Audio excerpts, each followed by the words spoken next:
First today at 6, the Bibb Sheriff's Office continues to search for those responsible after 4 people were shot Saturday night. One of the men is still in critical condition. We have breaking news for you this morning. CBS is reporting that the Turkish military shot down a Russian fighter jet over Syria. Yesterday, Emmanuel AME Church in Charleston, South Carolina held its first service since a gunman opened fire at the church, killing 9 of its members. They are still spraying water on this building behind me. The fire didn't actually start at the Miller High School. It started in a building that's not attached to the school. You can see them putting out the flames still. The FDA is warning doctors that the medical instrument linked to the outbreak may be impossible to completely disinfect. It would not be anything. I would be paddling back to land. I don't know. That's how I paddle, apparently. I'm done. She's done. I'm tired. She's done. But if you want to get involved, if you want to play bubble soccer, there is still plenty of time to sign up here in Macon. The Justice Department is leading an investigation into 2 senior agents accused of driving through a barrier on the White House grounds. That was after a night of drinking. And they're just completely disheartened. They say that they've just began rebuilding the courthouse that was burned to the ground a little over 4.5 months ago, and now this has happened. So part of Little Richard Penniman Boulevard between Plant and Telfair Streets will be closed.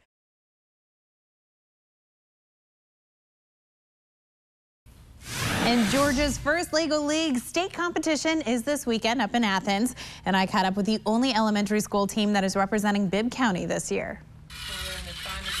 For most of us, when we think about Legos, we think about toys. But they hear Lego and they think that it's just building something. A lot of people don't even know that there is a robot made by Lego. But over at Vineville Academy, it's not about toys or even robots. It's about learning. The Vineville Panda Bots is a robotics team in their first year of competition. They go and they compete at competition. They have to program the robot ahead of time. That means the team used a computer to plan every move this robot makes. They have designed and built their own robot with all their own attachments. It's all their own design. How we stay on track right here, it's by, like, when it sees green, it goes left. When it sees white, it goes right. So it keeps on going that, until it gets to here, then it pulls. And if that's not daunting enough, they also have to do a research project that's based on whatever the theme of the year is. This year's theme is World-Class Learning Unleashed. And so they had to come up with a question. Our team decided, how do we make it easier to learn fire safety? And they came up with a family board game. So they have to go and they have to present that to the judges. This group of 4th and 5th graders are the only Bibb County elementary school that has made it all the way to state, competing against middle schoolers. Oh my God, that arm is too strong. They are learning every moment, and they don't realize they're learning. They're learning how to work together. They're learning how to be leaders. They're learning how to have fun while they're learning, and they don't even realize it. And now we're going to state. We are a team. We are a friendly competition. We have fun. Robo Pandas. And the Robo Pandas, they will face 2 middle school teams from Bibb County. They're challenging the Eagle Bots. They're from Methodist Children's Home, and the robotics team from FPD, along with tons of other schools from across the Peach State. Construction crews are working hard on finishing touches for Central Georgia Technical College's new health sciences building. It will be equipped with state-of-the-art technology. On the first floor, you will find an emergency medical services simulation lab.